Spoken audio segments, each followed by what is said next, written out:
من الشيطان اللعين الرجيم بسم الله الرحمن الرحيم الحمد لله رب العالمين والصلاة والسلام على أشرف الأنبياء والمرسلين وخاتم النبيين بالقاسم محمد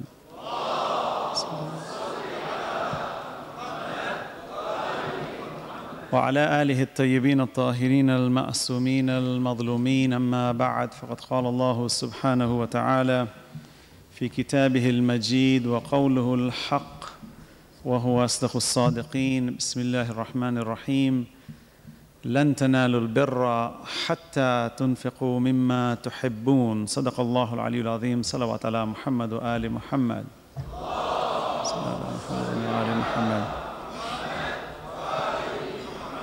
I begin in the name of Allah, the Beneficent, the Merciful, Allah who has made everything with absolute perfection. He is worthy of all praise, for He is the cause of all good causes. There is nothing wrong in His creation. The imperfections that we see are by design. It is for you and I to reflect on the wondrous creation, and by giving us varieties of states, i.e. those who are healthy and those who are ill, and that which is perfect and that which is perceived as imperfect, for mankind to appreciate the levels by which Allah has given us with regards to that which is perfect. And in order for us to understand that, Allah had to put into motion this kind of a reality in His infinite mercy, for Allah subhanahu wa ta'ala is certainly far away from this state of affairs in terms of Him being in the relative world. Allah is absolute. He is the absolute good.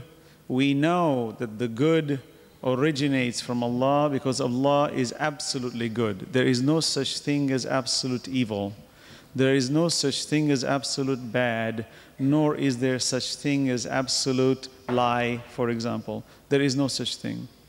Allah deserves all praise to have made magnificent human beings. When I look at you and acknowledge the fact that the human being is such a beautiful creature, shaped in such a magnificent way, that those human eyes that look at a human being is full of vigor and life and connection, full of energy and electricity, that brings forth a very positive and a powerful relationship that triggers the human mind to function, though there are no wires attached.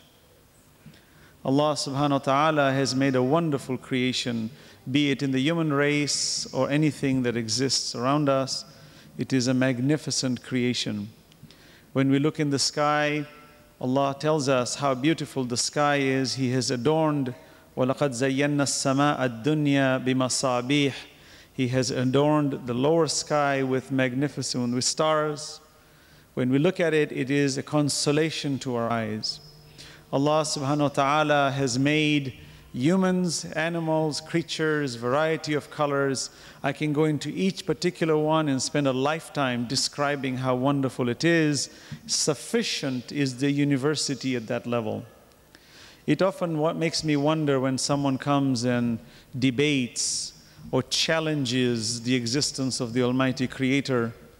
It really baffles me sometimes, because some people are so articulate in their talk, and they come and they try to give you ulterior perspectives with regards to what you're saying, when what we are saying is so simplistic, it is so down to earth, it is so real, it is so logical, it is so systematic, it's so tangible, yet it's amazing how mankind turns it around and tries to find everything negative possible to reject it, when he has no option but to accept it, for by the very tongue and mind that he or she uses, he is debating. How amazing. But Allah said, look at yourself, how wonderful creation you are. أَلَمْ نَجْعَلْ لَهُ عَيْنَيْنِ وَلِسَانًا وَشَفَتَيْنِ وَهَدَيْنَاهُ النَّجِدَيْنِ. Did we not give you two eyes, a tongue and two lips? If you really examine this, subhanallah, what Allah subhanahu wa ta'ala is mentioning, we may take it as jest, we may take it as some spiritual talk, but you ask any human being, you deny them the two eyes, you deny them the tongue, you deny them the two lips, you are close to extinction. Your life becomes havoc, it becomes a useless creature. I don't care if you have all the wealth in the universe. You lack those two eyes, you lack that tongue, you lack those two lips. Just basic question. That mankind should walk away saying, Subhanallah, Subhanallah. For I got these, soon I will lose it. You watch people who have some kind of senility, senile creatures who can't even speak. You watch them, they cannot even blurt one word. The tongue no longer functions. People who suffer from, for example, Parkinson's disease, you find their muscles are out of control. They can't stop their hands from moving and gyrating because there's a minor chemical imbalance in the center of the brain. How Allah says, look at this. How perfect you are as a creature, that there is a perfect balance of your hormones moving inside your system, that your body has been designed with such perfection that you have temperature raises, you are a warm-blooded creature, that if your temperature range is a bit too high, your entire internal molecular structure begins to dismantle. Few degrees, you reach 105, 106 degrees Fahrenheit, your body starts to dismantle. If it retains that temperature, your body begins to break down. Imagine how Allah has made this creature so fine. He said, look at yourself. All the arguments you will have, all the debates you will have, all the contentions you will have will not be sufficient compared to what is being discussed at this moment with regards to ourselves. For there is nothing closer to all discussions than ourselves. Allah subhanahu wa ta'ala in His infinite mercy has made that. That I, subhanallah, can you imagine I'm standing in front of you, using those instruments I've been talking about and telling you about it? Just think about it. If that's not a phenomenon, that I'm using those very same instruments and talking to you about it, and you are nodding and saying, yes, I see it. Subhanallah. That relationship is a university in itself. One needs not go into deep meditations and try to argue from all types of polemical, angles and say, oh, I need it from this angle and I need it from that angle. You missed the boat, as one says. For it is so central to you, so central. Acknowledge it. Acknowledge it, my brothers and sisters. Allah subhanahu wa ta'ala is telling us. Acknowledge it, O you mankind. It's at your nose, at the tip of your tongue. If you don't acknowledge this, all relationships, all discussions are nullified. Because at the end, you will get lost in the jungle. But I know, I'm a firm believer that Allah wants me to worship Him. He cannot make His religion far away from me. It has to be so close to me that I should have no excuse on the Day of Judgment for having told Allah, it was too far and too confusing for me to find you. Salawat ala Muhammad wa ala Muhammad.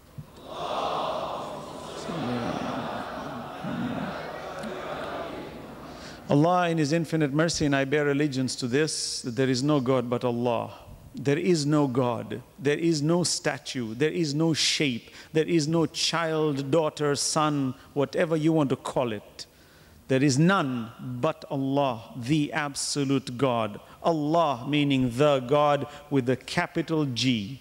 For once you capitalize it in the absolute domain, you cannot share it with anyone, for there is no boundary for it to be shared. And I bear allegiance that Allah subhanahu wa ta'ala, with His infinite mercy, has ensured that my teachers, my prophets, have come as my forefathers to ensure that my pathway in this difficult exam is always tabulated and always has a direction. And that He has completed this great religion for mankind, which began at the very inception of man. He completed it with Muhammad ibn Abdullah sallallahu alayhi wa alihi wa sallam.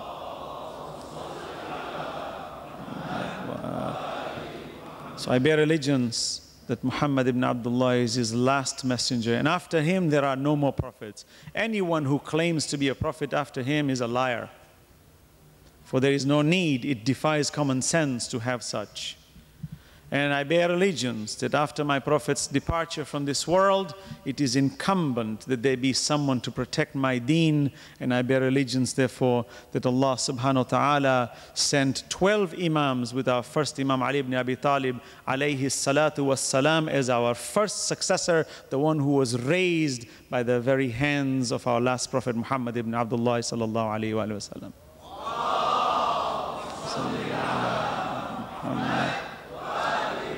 Anyone who rejects that fact is rejecting reality. With all due respect, for anyone to reject the position of our Imams, the members of Ahl al-Bayt, the pivotal role that they played in the history of Islam, to reject them is tantamount to rejecting the Holy Prophet, which is tantamount to rejecting Allah subhanahu wa ta'ala. Yesterday I mentioned the realities, and I bear allegiance that Allah subhanahu wa ta'ala in His infinite mercy has given me the Holy Quran, and you the Holy Quran, and all of mankind the Holy Quran, as the book of guidance for which mankind should follow. Inna hadha al-Quran yahdi lillati hiya aqwam. It is the one that gives you the best of morals, best of guidance, no question about it. Sir William Muir, who is an enemy of Islam, he says, I have no choice but to admit that this book is a perfect book. On that note, my respected Sayyid Muhammad Musawi and the rest of you, my sisters and brothers in Islam, Assalamu alaikum jami'an wa rahmatullahi wa barakatuh. Today, being I think one of the last winding nights before we end this program, I have many things to say, for we've been touching on some subjects which have taken some time. And the goal for me is to share with us the fundamental basis of our belief. These issues need to be discussed at all levels, at all times. There is a necessity, nonetheless, that after we discuss this, that there be a movement from our parts towards Islam, towards Allah, and that requires submission, that requires prayer, that requires indulgence, that requires a spiritual motivational movement towards the direction of truth. So we can't just be analytical all our lives. We cannot just be sitting in one corner meditating about the great creation of Allah and not do anything about it. For that would be foolish indulgence. True indulgence implies that we need to put ourselves into motion and submerge ourselves into it as a testament that I truly believe in that which I have understood. At that stage, Allah subhanahu wa ta'ala is telling us that you need to accept the facts. Your trial is on. Much has been given to us in history in Islam, which many of it is not correct. And it takes wisdom, understanding, and basic questioning to realize where the truth lies in this spectrum of so much history and so many divergent viewpoints. As a final conclusion to my point yesterday, the adherence to Ahl al-Bayt after the death of our Prophet, especially and particularly at that time, is fundamental to Islam. It is not a Shia perspective per se, it is the perspective prescribed by Allah subhanahu wa ta'ala on all of mankind.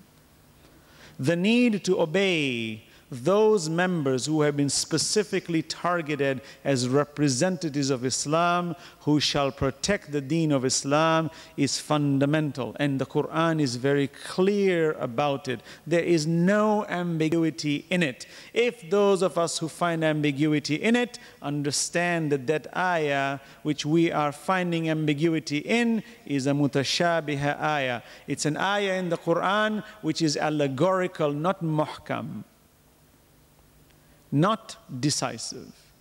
And in the allegorical, we have to be extremely careful not to beg the question, for we need to obey Allah subhanahu wa ta'ala with His Prophet and those He has appointed. When Allah subhanahu wa ta'ala tells us, Ati'u Allah wa ati'u Rasul wa ulil amri minkum, there are two wa's there. Ati'u Allah wa ati'ur Rasul wa ulil amri minkum. The ita'at is twice, in Allah and in His Prophet. That third personality's ita'at is fixed with the Holy Prophets.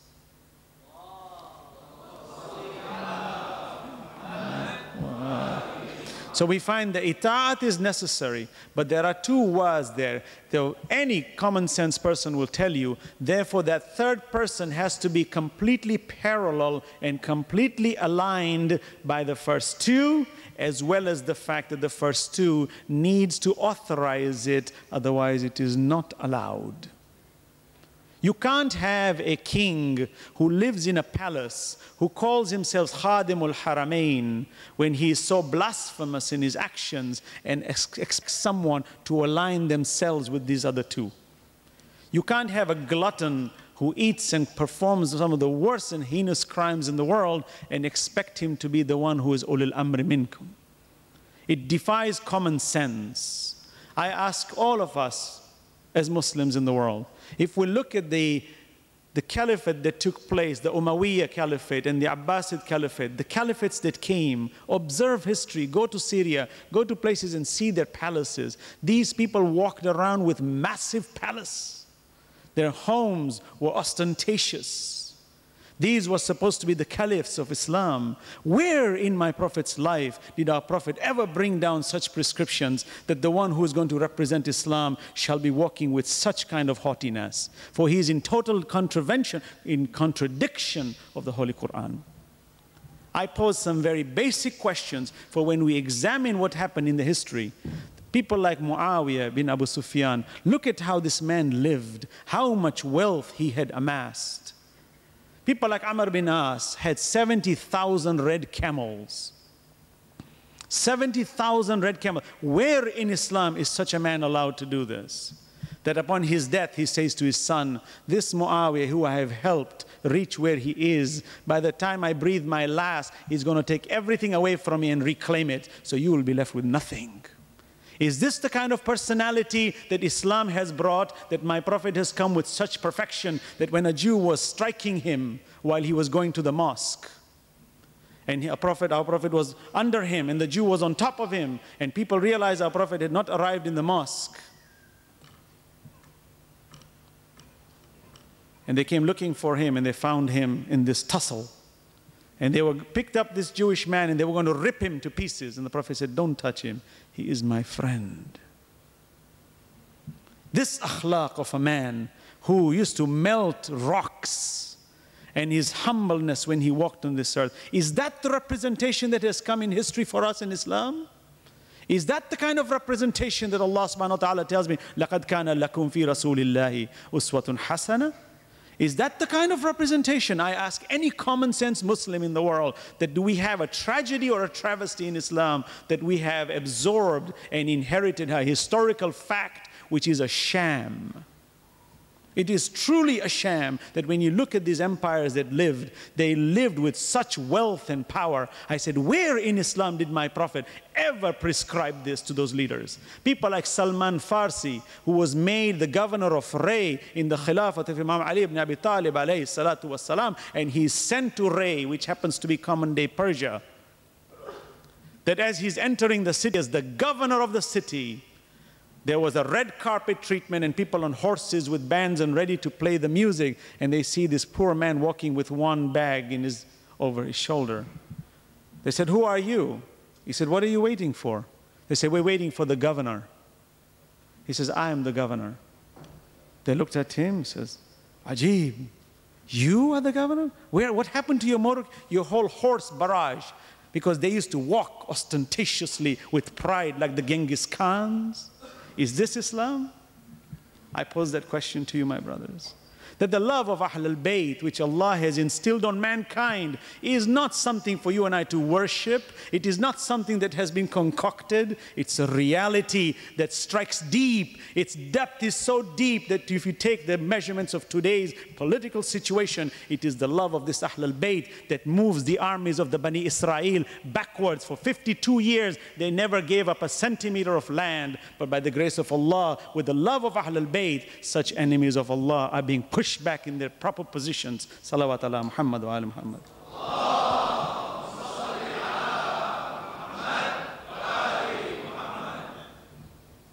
So when our Holy Prophet tells us, you know, it's an amazing fact. There's much to say. Some people take umbrage to this. Oh, brother, how can you say that?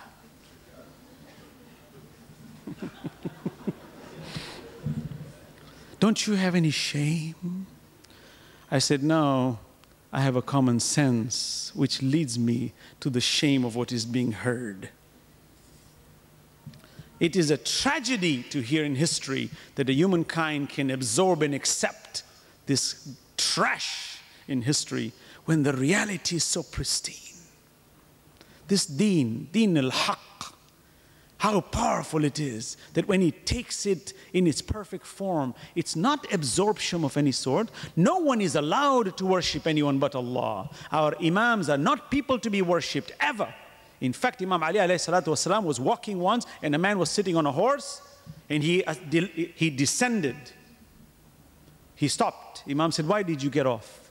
He said, because you are here. He said, quickly get back on your horse, perchance people begin to worship us. For we are not to be worshipped. Give us our due where Allah has laid it in its proper position. Don't deny us what is our right. Don't give us more than what we deserve.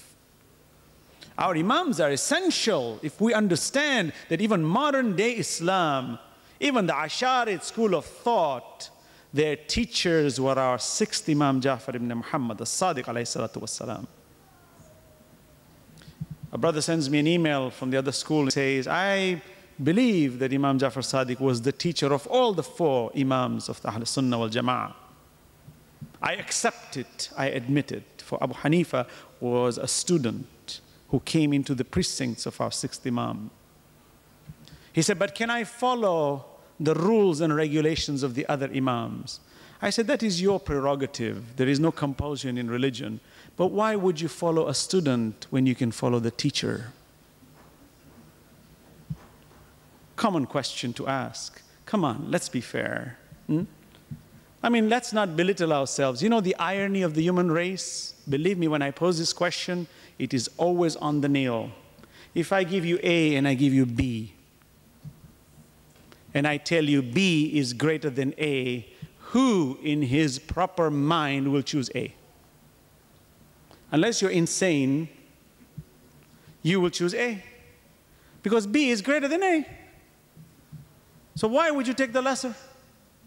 Amazing, amazing humankind. We know where the greater is, but we insist on taking the lesser.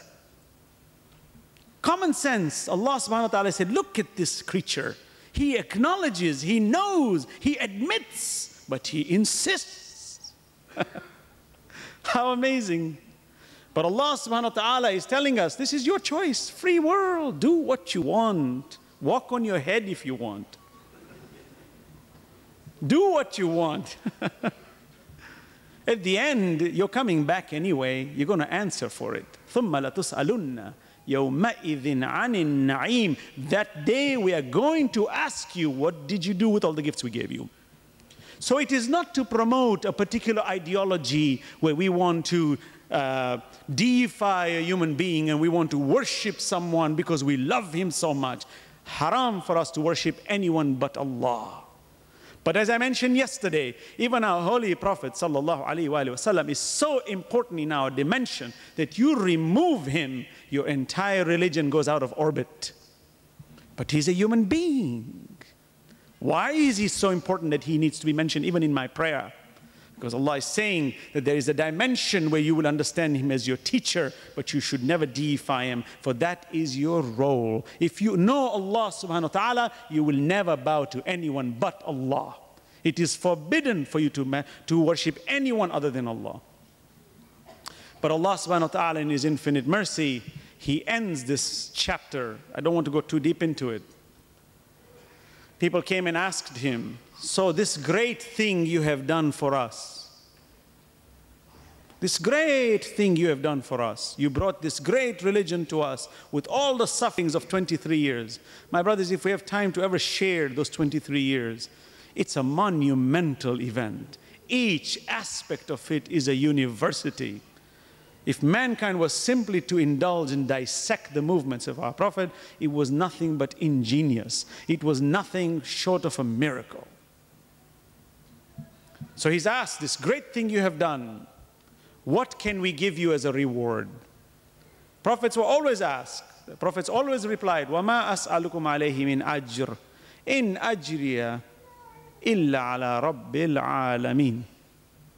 We want no reward from you. Our reward is from Allah.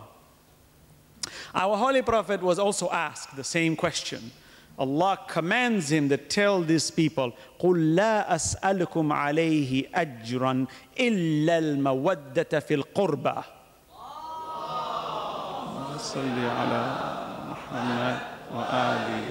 You notice this verse is a negation, like I gave you the example. Anytime the Quran negates itself, followed by an exception, the Quran leaves no room for argument.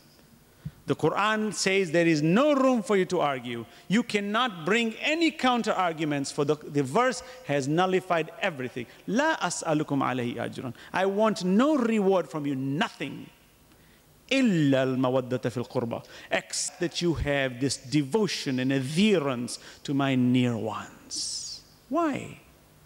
Because Allah subhanahu wa ta'ala is ensuring mankind that when His Prophet leaves this world, there has to be somebody with the capacity to understand, somebody who can guide the rest of mankind from the corruption of shaitan. And mankind is ever so quick to corrupt. He is ever so quick to remove the message of Allah subhanahu wa ta'ala.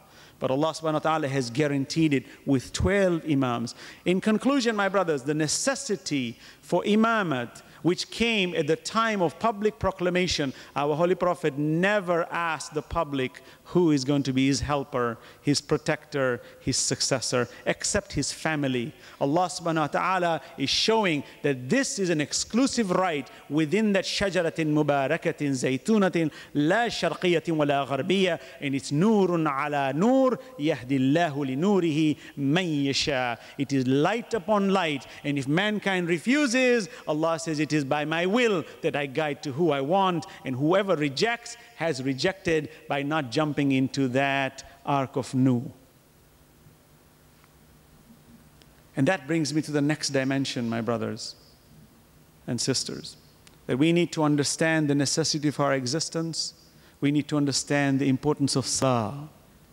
Our Prophet's mission in this world, while he lived and walked this earth, it was to teach us salah, show us this how to worship Allah. I don't have time today, inshallah. I'll continue on this subject, just as a brief introduction to this subject. Prayer is so important. Allah says, Inna salata tanha anil fahsha'i wal munkar wa la dhikrullahi akbar. Prayer keeps you away from wrongdoing and evil, and it is the best of worship. That is a subject in itself which needs great expansion. The miracle of salah in Islam. Many of us, unfortunately, in the Muslim world, unfortunately, sometimes we see that, not many, hopefully not many, are negligent of salah. Hopefully. For if we do not say our prayers on time, it is tantamount to saying that I don't believe in Allah. I don't accept Him. I don't thank Him. He is not important to me. There is so much to speak about in this area. Sometimes one needs to be in the right mood to fire away with this. Not enough time tonight. So we'll skip it in its depth, but I just want to introduce, my brothers. If we love Allah, we love our Prophet, then we must obey by submitting to Allah. قَدْ أَفْلَحَ الْمُؤْمِنُونَ الَّذِينَ هُمْ فِي صَلَاتِهِمْ خَاشِعُونَ. Successful is the believer who approaches his prayer with humility. He humbles himself. For that is the greatest sign for a human being showing his submission. It's a university. When I travel, sometimes I pray in the airport. People look at me. Who's this guy? What is he doing? We went down to Sydney Harbor and we prayed under that bridge. We prayed near the harbor. People were walking, they were staring at us. Some, of course, ignored us because they knew what we were doing. And I saw a man sitting there, steadily watching us say the prayers. And it was, in my mind, I said, I wonder what he is thinking. We don't have to go and proselytize. We don't have to go and tell them, by the way, I'm a Muslim, you know, I believe in one God, and, you know, there is usul ad-din, furu ad-din, we have Quran, mashallah, subhanallah. None of that is necessary. Salawat ala Muhammad wa ala Muhammad.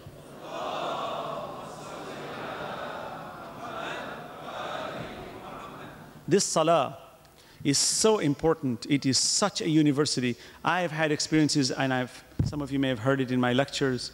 My roommates in the university, touched by this great deen of Islam just by watching me pray.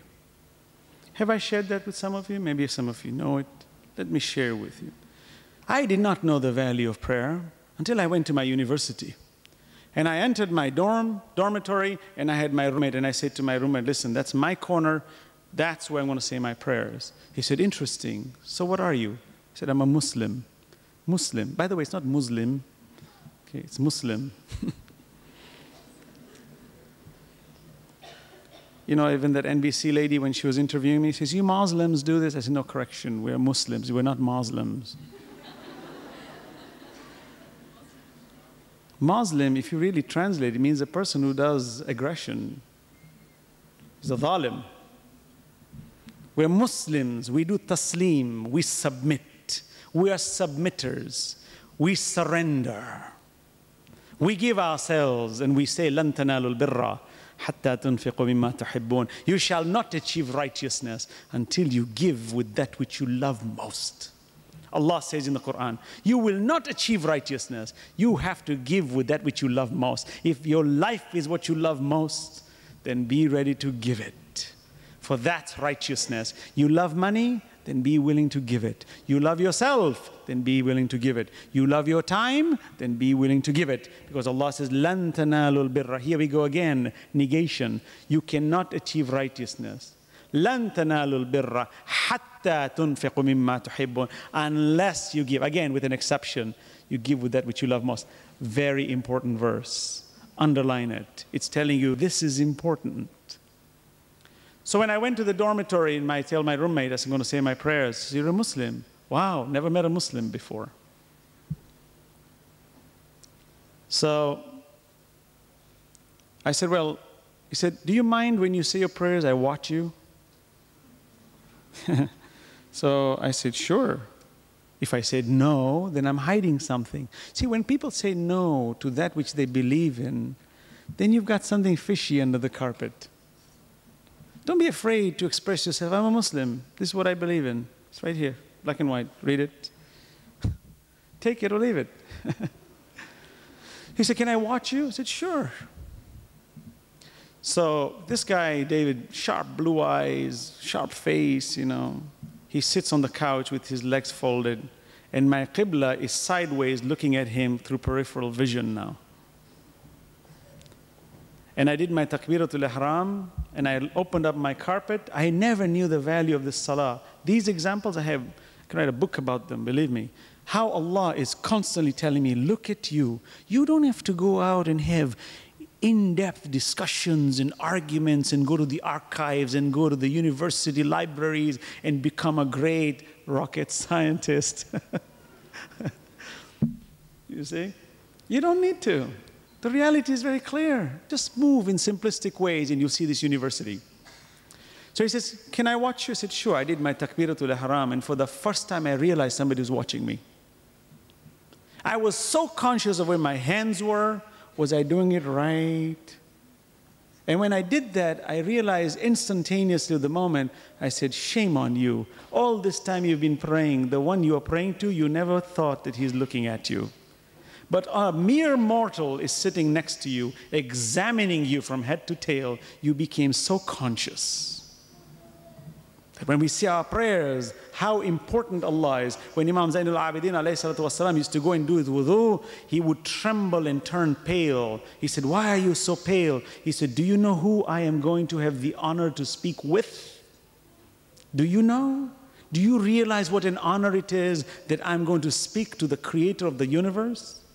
This great creation that he has made, I being with it. But we don't take that. So I said my prayers. I was very conscious of it. After that, I rolled up my carpet and I walked away. And he said, interesting. Now you're just dying to know, what does it mean, interesting? You like it, you don't like it, you think I was crazy? What's your problem? But you can't dare to ask him because it implies that you need his approval or disapproval. See, it's a tactical question. You have to be proud enough to have your own faith and feel proud enough that whatever you did is irrelevant to what he says. But you nonetheless are curious enough, wanting to know what was his opinion about it. And so I just folded the carpet and I left. And we went up to the cafeteria and we ate. He still didn't say anything. The following day I came to my room. I threw my books. I was very tired. I went to sleep in the afternoon. And I could feel somebody breathing on my face with sharp blue eyes and waking me up. He said, Hasnain, wake up. And I woke up and I looked at him staring at my face. He said, it's already your prayer time. You haven't prayed yet.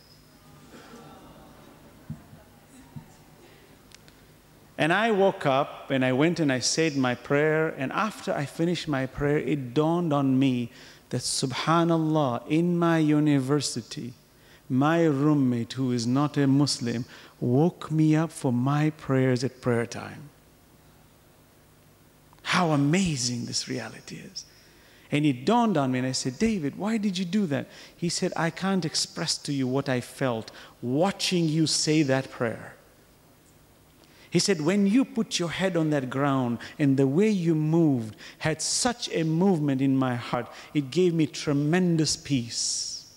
An American, not brainwashed, not raised in an environment of traditions and cultures that you and I have understood, but his sincere heart is telling me how good it was. And I just asked him a simple question. I said, David, you felt so good when I prayed. Imagine how you will feel if you prayed. Salawat ala Muhammad wa ala Muhammad.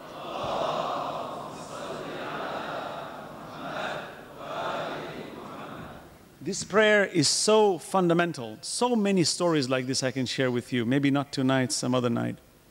But I am giving these explanations, my brothers, that those of us who don't have much conviction, we must understand that our success in life, after all the analytical discussions, they're all useless if we don't put it in action. For salah, our Prophet has said, one who neglects his prayers has neglected his duty. He is rejecting outright. He can speak great about Allah, but he is not fulfilling his duty as prescribed by Allah. So many stories like these. These same friends of mine until today communicate with me, telling me how important their lives have been ever since they met, for their lives have changed completely because they have seen value. You know, in our Islamic Center, we had a Christian group come from the Episcopalian Church, and we had a nun speak. She came, they observed us saying our prayers, they watched us, and then those men sitting there, she said, what did you just do? What did you just do? So I had to explain to them. I said this, now watch this. Look how Allah subhanahu wa ta'ala has made this deen so practical that without words, the world is understanding. This in the world means surrender. When a military fights and the enemy gets you, you have no choice but to do this. You watch people who are caught as prisoners of war, they walk like this. When we do this, means I surrender. Allahu Akbar, I'm surrendering. This takbiratul ihram, which is the pillar of salah.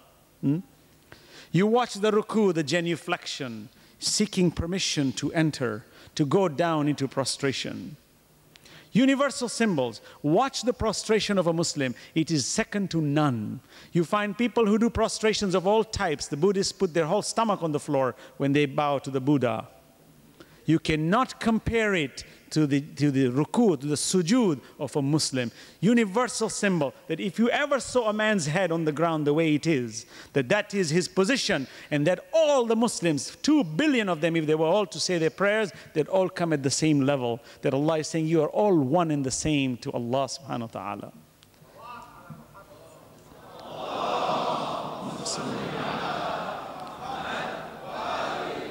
So this salah is so important to us that its movements are universal. That, and I do the qunut, which is mustahab. You take a photograph of me doing this. You don't have to ask, what was this guy doing? I can tell you he's a beggar. He's begging, for that's a universal symbol again. Every movement in salah, if you look at it, it's a universal symbol, sending a very clear message that that's the action of the man who has understood his reality in the dimension he lives in. And I watch at the airports, When I say my prayer, people are looking at me. See, maybe he's thinking I'm a terrorist, you know, preparing something. But it never happens. You will always find those people smile at you and respect you. And they say, this guy is the one who said his prayers. You know what? Please get on the plane, because I'm sure there's something with you. This plane ain't going down. Salawat ala Muhammad wa ala Muhammad.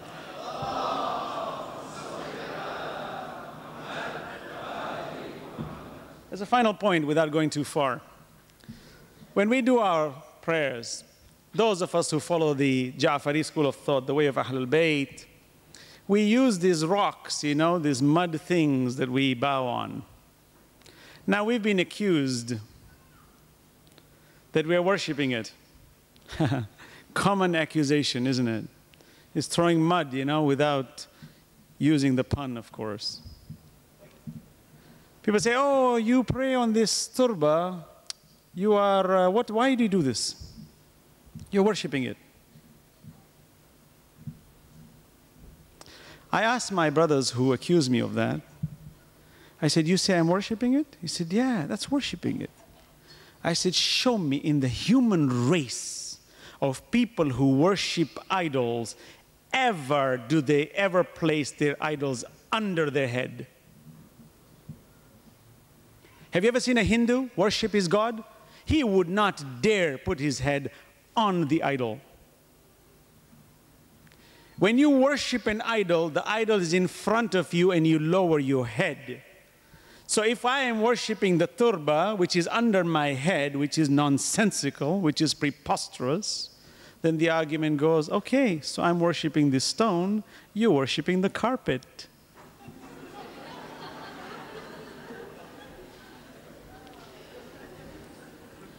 Isn't that true? Better yet, you're worshiping the earth. Now you become pantheistic.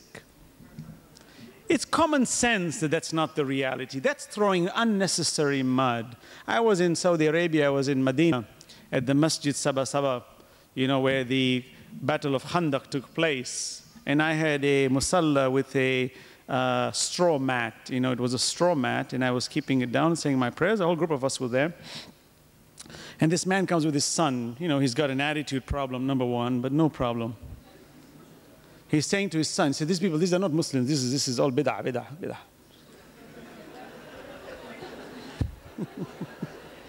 This is haram, haram.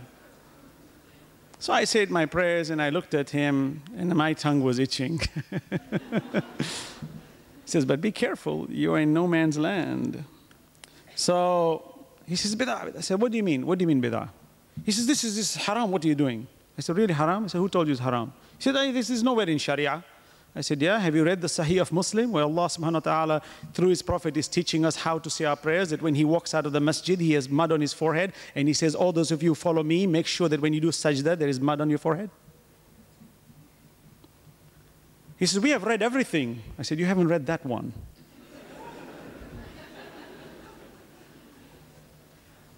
So I said, since you are so learned and since you are so quick in judging the whole world about how haram and halal everything is, tell me why in every salah there are 2 sujuds?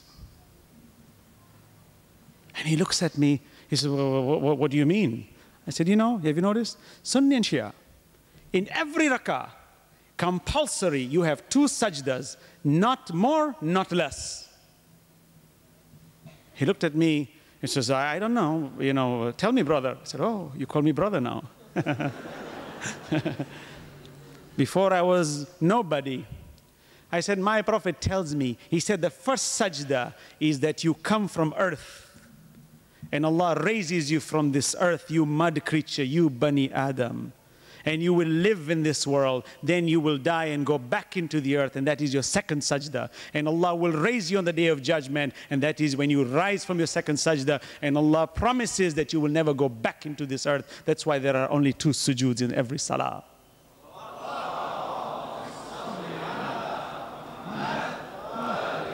And thus Allah subhanahu wa ta'ala through His Prophet tells us that when you do sajda, make sure there is earth between your forehead. For that is one of the positions that you are exemplifying. That when you come from the first sajda to the second, what do? We do astaghfirullah rabbi wa atubu ilayh, which is mustahab to do. We don't even have to do it. But you notice the movement between the two sajdas, that is this whole world. How quick it is in movement.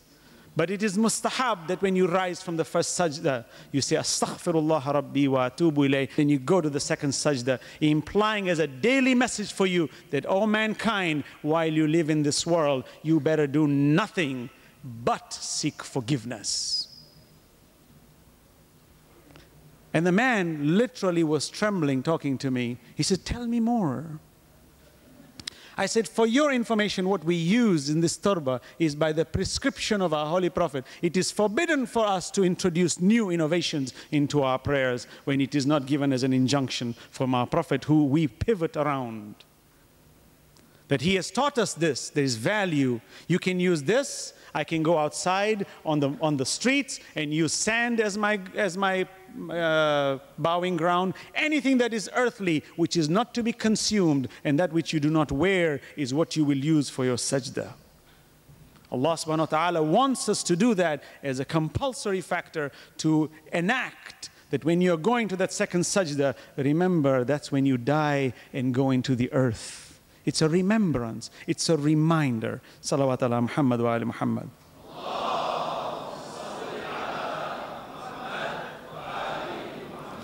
There is much to say, my brothers. As a final point, I say to you with regards to salah, I don't know if I'll get this chance. Many times I've said, I will say it, maybe I won't. But the miracle of Allah, one of the examples I will share with you, just as a social observation. I had a friend of mine who went to Hajj with me, and he works in the Marines, US Marines. He's actually a director who works in a department that teaches the military how to form straight lines and, move in motion, etc., etc. He's a very good brother. So we went to Hajj together, and he made one incredible observation. He says, what I see is nothing short of a miracle. I said, what do you see? We were in Medina, and the salah time was getting ready, and people were filing into the mosque of the Prophet by the thousands and the thousands and the thousands. And we were standing outside. It was so full out on the streets, way, way out past Jannat al-Baqi. It was really, really packed. And he was saying, I can't believe this. I said, what are you seeing? He said, in the military, in the US Marines, as you know, is the elite, the cream of the crop in the armed forces of the United States. He says, we can never get 100 men to do what these guys are doing. He said, just with that motion of knowing that the adhan is coming, this humankind, which is mostly lay, has no concept of military motion and movement, which we are experts in, yet there is some innate training given to these Muslims that without any understanding, it's a natural gravitation that they form a perfect line facing the Kaaba. He says, I don't know how this happens, but my vision of this is absolutely, it's mesmerized to see the miracle of what our Holy Prophet brought, that he took these average creatures and he made them move in a direction that we military men would dream to have, even on a 10% scale. That you find Muslims lining up by the millions, forming that file, line by line, without even knowing each other, shoulder to shoulder. Everybody knows it's prayer time. That's a miracle of Allah. That's a miracle that our Prophet brought in this world. That he says, look at this, that the world 24/7 does not stop doing their prayers.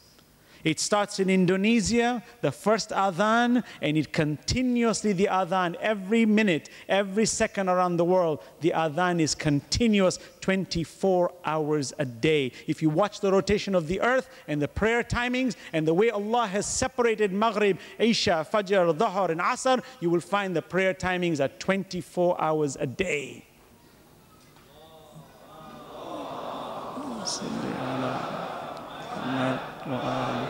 My brothers, those of us who understand this, let's submit ourselves to salah without taking too much time. For I have a great deal of respect for you, for your comprehension, for your love of truth. I see that in your eyes.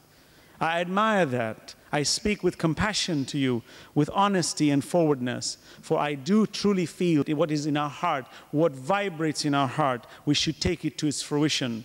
Let's come forward as Muslims and rise and raise that banner of Salah, which is so important in Islam, for it moves the crowds, it shows the value of united forces praying to Allah subhanahu wa ta'ala in one direction, and it sets a message to the rest of the world that our military force that thinks in the way of Allah is supreme. Final point I will give you without taking too much time. You know, we went skiing once. And when you go skiing, it's very difficult to say your prayers. We went skiing once, and I've shared this with some of you. You may know it, but I'll share it again.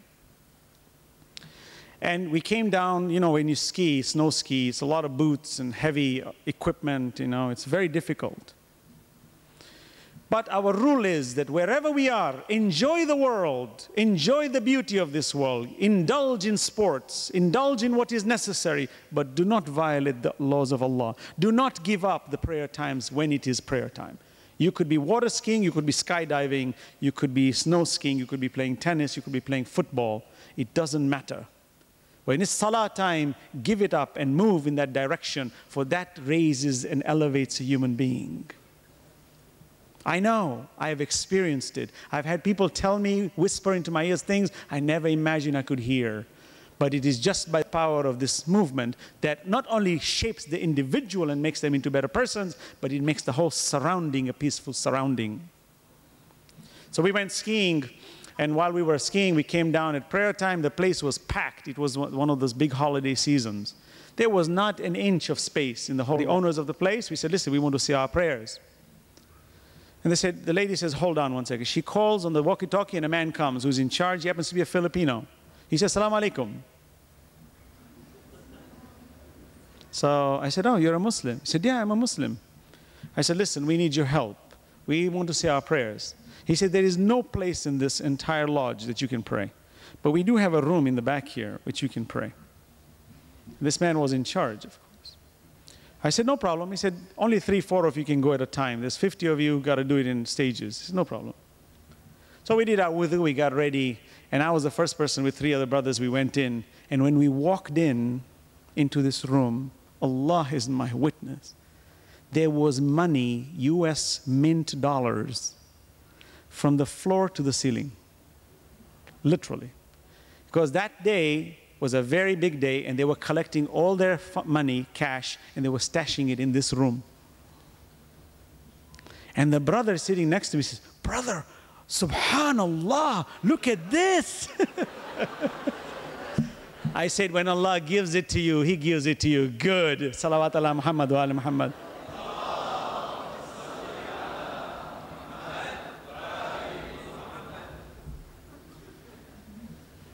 So,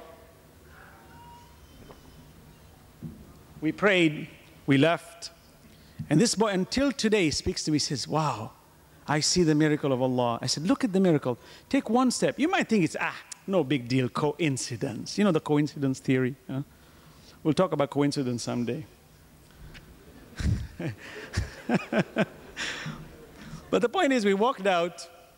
We had other brothers going in, and I was standing outside, and there was this white American, kind of sort of semi-hefty with lots of gold rings and so on. You could tell he's a big shot someone. And he's whistling, he just goes in and he opens the door and he goes ballistic. He comes out, oh my God, there are people in there. Do you realize that's the money room? And he's telling the lady, she says, no, don't worry, the Muslims are in there. He was the owner, petrified, seeing people behind closed doors, having closed the door, they could take this money and stash it in their pockets. And the lady who is working for him is saying, don't worry, these are Muslims, they're behind the doors, leave them alone. I said, subhanallah, the respect you give us, Allah, that in the presence of these people who have so many connotations and negative connotations about us, that from their own tongues they're saying, leave them alone, they are Muslims saying their prayers. Salawat ala Muhammad wa ala Muhammad.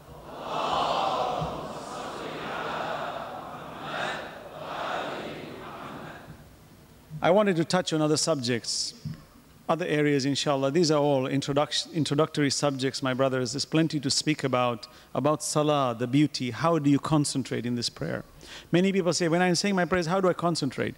Concentration comes if you are thinking of salah before the time of salah. If you are disrupted in your actions on a day-to-day basis and something distracts you and says, go say your prayers, your mind is in that computer program, or your mind is in that ticker tape somewhere in the stock market or in that transaction, and then you're doing takbiratul ihram, you will find shaitan plays havoc with you. While you're in ruku or in your kunut, you're calculating your stocks, your options, in sujood, you've got it figured out what you need to buy and what you need to sell. There's that joke they say, if you ever forget anything, just say your prayers, you'll remember everything. Did you notice that? It's funny. If you forget something, just open the carpet and do takbiratul ihram. Everything comes to your mind. Somehow it makes you wonder, what's this devil whispering in my ears, man? He's got it all. He knows all my secrets, but somehow he reveals it to me only when I surrender. If you notice that? Amazing fact. But for us to concentrate, if we're already thinking that it's prayer time, you go somewhere, say, oh, let's go out. So what are we going to do for prayer? How are we going to make our prayer arrangements? Well, I'll be traveling, but in this position, it'll be prayer time. What maneuver can I make? If a human being functions that way, Allah loves that. For that is the one who does wala dhikrullahi akbar. That is the best dhikr, for he's constantly thinking, how can I thank my Lord? How can I come forward and thank him? For I'm eternally grateful that every step and every movement I'm taking is by his grace and by his mercy. As a final point, my brothers, inshallah tomorrow I will touch on this subject. It's an important subject. Day of Judgment, but particularly I want to touch on a subject which is a phenomenon, we can discuss it. It's people who have near-death experiences, known as NDEs. People who have near-death experiences, people who have experienced their soul leaving their bodies, people leaving, going into some domain somewhere, and then coming back and telling the world about it. Near-death experiences, approximately 10,000 people in the United States per year experience near-death experiences, just in the United States. It's a phenomenon that is thoroughly studied. People like Elizabeth Kubler-Ross, who are one of the leading personalities studying near-death experiences in terminally ill persons. SubhanAllah, when we study it and we observe it, Allah is showing us a dimension of that which is to come, a spiritual domain that you and I need to tackle and understand what will happen to our souls when we die. What about this death? How will I experience death? Is it painful? What is it? Where is it taking me? What about this barzakh? This place where we are all going to wait till the Day of Judgment. What does the Quran have to say? What does modern science speak about? All of these subjects are beautiful subjects. If we understand even the gist of it, we begin to realize our dimension of who we really are. Inshallah, maybe tomorrow I will discuss that, as well as out-of-body experiences. People who are able to leave their body. It's a very common phenomenon where people literally can get out of their body and look at themselves. The CIA even trains people how to do that, in order that when they are ever being tortured in a prison, they know how to release themselves from the body. So there is a spiritual dimension in the human being which is so unique to the body, yet Allah allows it to leave itself temporarily only to see itself as a sign of Allah that look at yourself, don't think you are purely material. Inshallah, I'll speak about that in my subsequent, and with regards to death. What does the Quran say about death? Many of us have fear, but I say to you, in conclusion, that one of the best gifts given unto man is death. People want to say, oh my God, that's a bombshell. That's morbid. You're scaring me. No. If we understand the dimensions of what Allah is talking about in spectrum, it is not for one to be suicidal, not at all. Absolutely not. Be healthy, eat well, pray to live long. That's not the point. But there's a dimension of death when someone tastes it. Why do you think Allah always says, فَتَمَنَّوُا الْمَوْتَ إِن كُنْتُمْ صَادِقِينَ? Then have this desire for death. He's challenging the Jews of today. He says, يَا أَيُّهَا الَّذِينَ هَادُوا إِن زَعَمْتُمْ أَنَّكُمْ أَوْلِيَاءُ لِلَّهِ مِن دُونِ النَّاسِ فَتَمَنَّوُا الْمَوْتَ إِن كُنتُمْ صَادِقِينَ. You claim to be the chosen people of all of mankind, then invoke and have this desire of death. If you understood its dimensions, it makes you into a different person. Your whole personality transcends into a dimension which changes your whole perspective. That all this that we've been talking about, put it in a compendium of collections, you'll begin to see the true dimension of what we call that sukoon, reaching that level of total peace, that while you're alive, you're healthy, you're completely cognizant of your health, and you want to be healthy, but you're ever ready when death will strike. Remember, no human being can escape death. Nobody. Kullu nafsin dha'iqatul maut. Every soul shall taste death. That discussion is an explanation, subhanAllah, inshallah, we will tackle in subsequent time. May Allah bless you all for your kindness, for your generosity with time, for your respect that you have afforded me, for your kindness, your hospitality, and for that sharing of your experiences. There are some experiences that some of you have come forward and given to me with regards to feedback. I am truly, truly honored to have received them. I will share them with the rest of the public, and I am truly, truly honored, especially knowing that this crowd has a variety of perspectives from different schools of thought, yet we have learned to respect each other. We have learned to come down at a basis where we can have a discussion. May Allah bless you. Let us be united. Let us respect each other. Let us be one ummah. Islam is one. We will have differences of opinion, but we must be united. The Islamic centers that are in Australia and Sydney, all of them must work under one umbrella together with great leaderships like Sayyid Musawi and the rest of our scholars who are in this region. We must use them as our guiding lights forward. For such people took their lives into studying about the intricate nature of Islam. Let's utilize them. Let's bring them forward. Let's respect them, which I know you do. May Allah bless you and bring this society into a united system. Because if we're not united, all these discussions will take us nowhere on the social level. Individual, maybe we will pass. But on a social level, we will never pass. And if we don't pass socially, then our future children, our generations are at high risk. They are going to fall prey to many satanic traps that are awaiting us. وآخر الدعوة الحمد لله رب العالمين بسم الله الرحمن الرحيم ربنا اغفر لنا ولإخواننا الذين سبقونا بالإيمان ولا تجعل في قلوبنا غلا للذين آمنوا ربنا إنك رؤوف رحيم صلوات على محمد وآل محمد.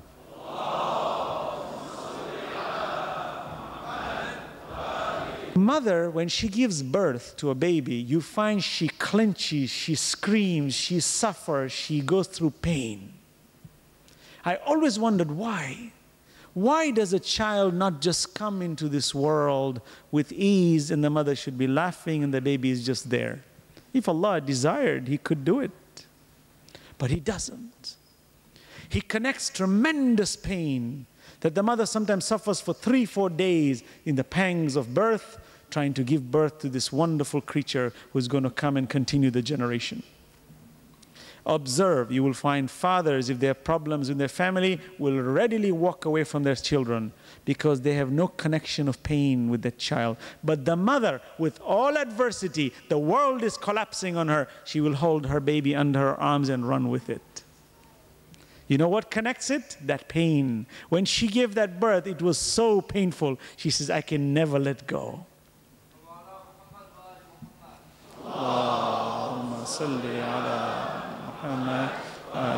I was watching a panda give birth. Panda in China. See, it's a university. It's a college. It's an indication. Look at you. This panda female was giving birth for 5 days, upside down, putting her feet in the air, banging the wall, you name it, because the pain just was incredible. And I just felt so pity for that creature, really. I said, why is it suffering so much? It's so painful for this creature. And then suddenly that baby comes out, and it licks it, and it's holding it, and you will be amazed. That mother never takes its eye off that creature. And I said, wow, what an attachment. Why that attachment? Is it innate? The pain has connected forever. So Allah says, وَحْنًا عَلَى وَحْنٍ وَفِصَالُهُ فِي عَمَيْنِ. Pain upon pain. For 2 years she nurtured you. Allah is saying she is so connected to you, respected. For when Allah takes her away from you, you will not know the value of your existence. My brothers, there's much to say. I won't touch into that subject. But the importance of all of us to respect our parents. They are our treasures. That when they walk this earth, our Prophet has said, if you made your skin their shoes, you will not repay them. And how sad that modern society in television shows, you watch this Bart Simpson and all that rubbish that teach you how to be harsh with parents and everybody is cursing everybody else.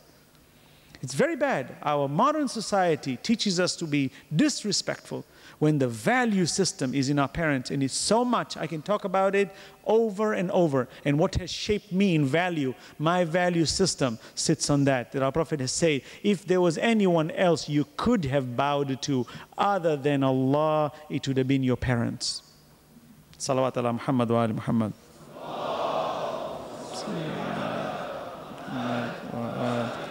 So we must never, never neglect our duty. And that duty is time zoned. You miss it, you can never get it again. When I look at my parents, every single day I cry and I ask myself, are they going before me or am I going before them? And it's a dilemma for me. For if they go before me, it shall be such a tragic loss. And if I go before them, it will be a tragic loss for them.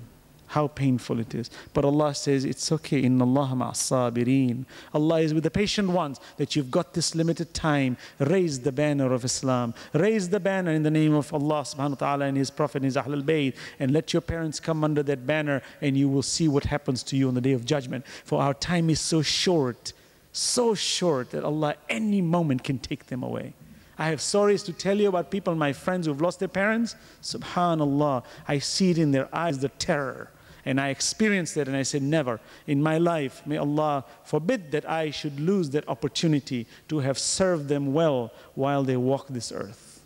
That's a priority which I have vowed with myself, I will never give up. May Allah give us that strength to all of us, inshallah, for us to do our obligations and duties, that to look at them with reverence and to look at them with respect and to design our lives for their pleasure. For when we were born, they gave up their vacations and their honeymoons and their pleasures to feed us and to take care of us.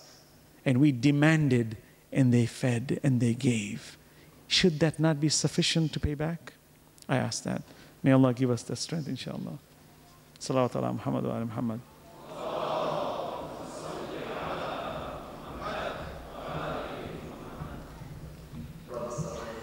Alaikum salam wa rahmatullah. Thank you. Just have a couple of questions. First one, in so many Muslim countries, how can Muslim Ummah become united, practically? And second, with the two schools of thought on a large scale, how should they sort of unite? Yes. So how should the Muslim Ummah unite? Right? I gave this example yesterday. We should unite around, in practical sense, as a person, we should unite around the Holy Prophet sallallahu alaihi wasallam. He is our pivoting point. We all must go back to him and ask what did he want from us and what did he not want from us. Now, each one can translate it differently. Each one can give a different value system. We will say, Allah says, every army fights for its cause. It's okay. At the end of the day, we have to see the umbrella Islam, for that is our duty. Hold on together and don't deviate, don't differentiate. What we're talking about is, if you are from a different school of thought and I am from a different school of thought, I have so many brothers who are very close to me from the Ahlul Sunnah. We have discussions all the time. Sometimes things get a little bit, but we understand. We laugh about it because we know our differences. And at any stage in life, we have the freedom to express ourselves between each other. And that is what brings unity. For I see my brother, whether he belongs to a different school of thought or my school of thought, he's my brother. That's my Muslim brother, the one who professes one Allah, the one who worships the one Allah, the one who obeys one Allah, the one who follows his Prophet, the one who faces the same qibla that I did, the one who reads the same Quran as I did, and the one who does shahada with his Prophet, who is the same as my Prophet. And I think if we look at it from that perspective, without being too emotional about things and holding things to task and condemn that he's kafir and he's mushrik, these things are what creates problems. When people go around infiltrating lies against each other, saying, these are mushrik, these are kafir, don't listen to them, they worship Imam Ali, they did this. These are wrong things. If you and I, on all scales of the fence, if someone comes and condemns our Sunni, no, don't say that. We must respect that. And from the Sunni side, those of us who are in the school of thought, we should protect the other side and say, no, don't say that, for that is not their belief. That is throwing unnecessary mud. We should respect them. Now, brothers, look today, in the global front, just in the political front, those of us who follow the ways of Ahlul Bayt are shaping this world geography today.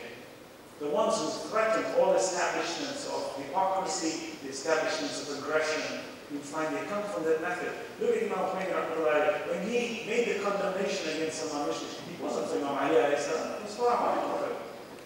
Salman Rushdie wrote nasty things against the Holy Prophet. Imam Khomeini comes forward and condemns him and says, may Allah destroy him. Allah says in the Quran, anyone who blasphemes the name of Allah and His Prophet, Allah curses him in dunya wal akhirah. Imam Khomeini says, may Allah destroy him. This man has married 6 times and he can't keep a wife.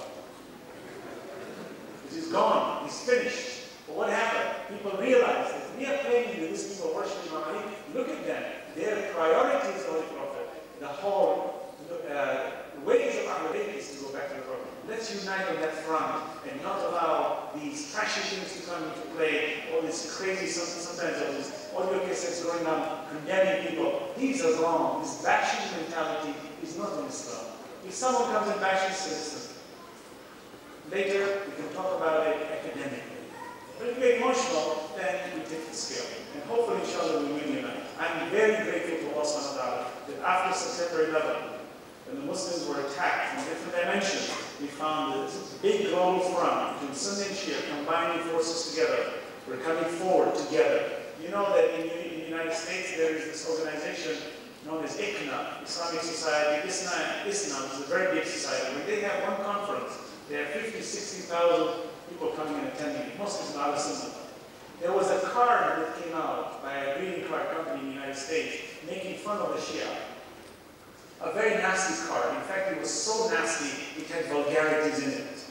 And it was being sold in the public bookshelves, and it was making fun of the Shia. Literally, right off the bat. And ISNA immediately jumped and wrote a nasty letter to these people and said, if you do not pull this off from your shelves, we will threaten to sue you fully. The card was completely making fun of Shia. But the Islamic Society of North America stood up and said, no, these Shia are brothers. We're going to fight for them, we're going to bring it to the front lines. Council of American Islamic Relations, predominantly composed of people of different schools of thought, they all fight for the same cause, for the peace and freedom and tranquility of Muslims at large, who come under the banner of Islam, not under the school of thought. So I hope you also in Australia will have the same thing. I'm very happy when I come here, many of my brothers come and tell me, say, you know, my university friends, they're all, some of them are Sunnah, they're all coming. I said, I'm elated, I'm delighted. That's the open-mindedness we need to have. We need to go into different schools, sit with them, study with them, understand each other. For if we do not learn to understand each other, we will never have peace together.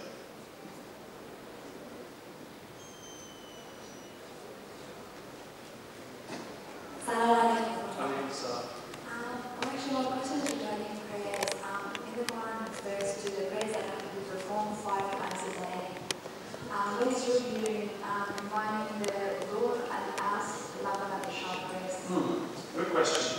What is the opinion in Islam about combining? We combine Dhuhr and Asr, Maghrib and Isha, those of those follow the ways of Ahlul Bayt, because our Prophet did it. He combined it, though he was not traveling, though he was not in the state of Haram, he was not in Arafat. He combined it, though there was no rain, etc., etc. This is written by Ibn Abbas in the Sahih of Muslim. It's very clearly that our Prophet prayed Dhuhr and Asr together and Maghrib and Isha together. There was a time he was giving a khutbah and somebody stopped him and said, let's go pray Isha. He said, I've already prayed. He said, how can you do that? And Ibn Abbas replies that, are you going to teach me what my Prophet has taught me? When I witnessed him doing it together, how can you stop me from doing that? So the Sharia is you can do it both. Recommended is if you can separate it slightly between Dhuhr and Asr and Maghrib and Isha, but there is no injunction in Islam that says you have no choice but to separate the 5 prayers within the 5 times. Our Prophet practiced both of them. For convenience purposes, if you read the Quran mentions 3 times of prayer. Prayer is 3 times.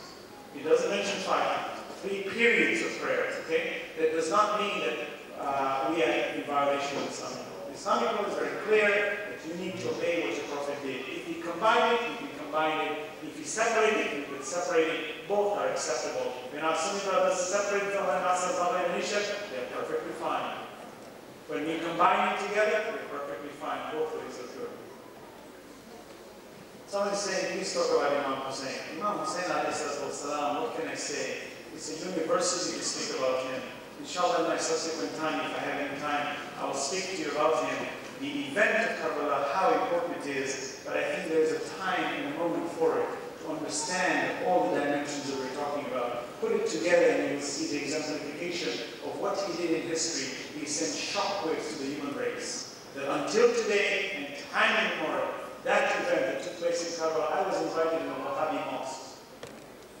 Wahhabi. All Wahhabis. They said, we want you to come and speak about Imam Hussein. I said, okay. You know, they invited me twice. Once to speak about Imam Ali and one about Imam Hussein. And the leader of that group stood forward. He said, I have no choice but to bear allegiance. That the greatest sacrifice in the human race that exemplified the highest form of worship of Allah was that which took place with Hussein ibn Ali in Karbala.